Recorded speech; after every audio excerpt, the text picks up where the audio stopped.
মিষ্টি সেমাই তো কতই খেয়েছেন, ঝাল সেমাই কি কখনো খাওয়া হয়েছে? আজকে আমি রান্না করেছি ঝাল সেমাই।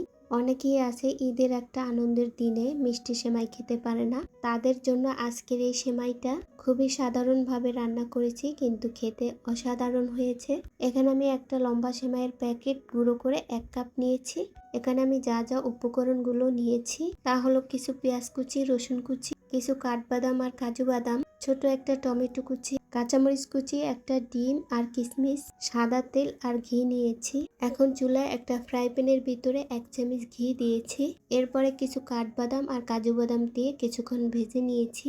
বাদামটা কিছুক্ষণ ভাজার পরে এরপরে দিয়ে দিলাম কিশমিশ আর বাদামটা ভাজা হয়ে গেলে এরপরে উঠিয়ে নিয়েছি। আমার এই কাজের ভিডিওর কোনো অংশ যদি ভালো লেগে যায় তাহলে প্লিজ আমার এই ছোট্ট চ্যানেলটিকে সাবস্ক্রাইব করে সামনের দিকে এগিয়ে যাওয়ার সুযোগ করে দিন। এখন এই ঘিয়ের ভিতরে একটা ডিম ভেঙে দিয়ে দিলাম। ডিমের ভিতরে সামান্য একটু লবণ দিয়ে ভেজে নিয়েছি। ভাজা হয়ে গেলে এরপরে ডিমটাকে উঠিয়ে আলাদা করে রাখবো। এখন প্যানের ভিতরে আমি সাদা তেল দিয়ে দিলাম। এরপরে কিছু রসুন কুচি আর পেঁয়াজ কুচি দিয়ে দিলাম। পেঁয়াজটা ভাজা হয়ে যখন লাল হয়ে আসবে এরপরে দিয়ে দিব সামান্য একটু হলুদের গুঁড়া, একটু মরিচের গুঁড়া, একটু ধনিয়ার গুঁড়া, একটু জিরার গুঁড়া। এগুলো একটু নেড়ে নিয়ে এরপরে দিয়ে দিলাম টমেটো কুচি।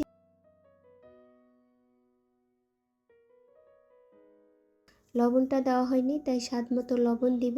এরপরে কিছু মটরশুঁটি দিয়ে এগুলোকে ভালো করে কষিয়ে নিব। কষানো হয়ে গেলে এর ভিতরে সেমাইটা দিয়ে দিলাম। এখন এই সেমাইটাকে মশলার ভিতরে একটু ভেজে নিব। ভাজা হয়ে গেলে যেই কাপ দিয়ে সেমাই দিয়েছি ওই কাপের 1 কাপ পানি দিয়ে দিব। সেমাইটা পানি টেনে যখন সিদ্ধ হয়ে যাবে তখন আগে যেই ডিমটা ভেজে উঠিয়ে রেখেছিলাম সেই ডিমটা দিয়ে দিব। ডিমটা দিয়ে এরপরে উপর নিচ করে একটু নেড়ে নিয়েছি। নামানোর আগে কিছু কাঁচামরিচ দিয়ে দিলাম।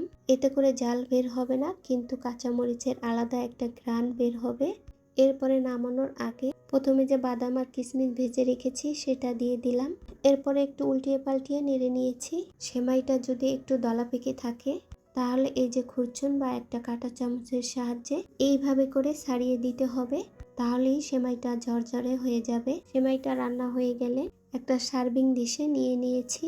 আমি বাসায় প্রথমবার বানিয়েছি, তাতে কি হয়েছে, রান্না শেষ হওয়ার পর সবাই কিন্তু চেটেপুটে খেয়ে নিয়েছে। মাশাআল্লাহ, অনেক মজা হয়েছিল এই ঝরঝরে ঝাল সেমাই। আমার আজকের এই ভিডিওটি যদি সামান্য কোনো অংশ ভালো লেগে যায় তাহলে প্লিজ আমার এই ছোট্ট চ্যানেলটিকে সাবস্ক্রাইব করে দিন। সবাইকে ধন্যবাদ জানিয়ে শেষ করছি। আসসালামু আলাইকুম।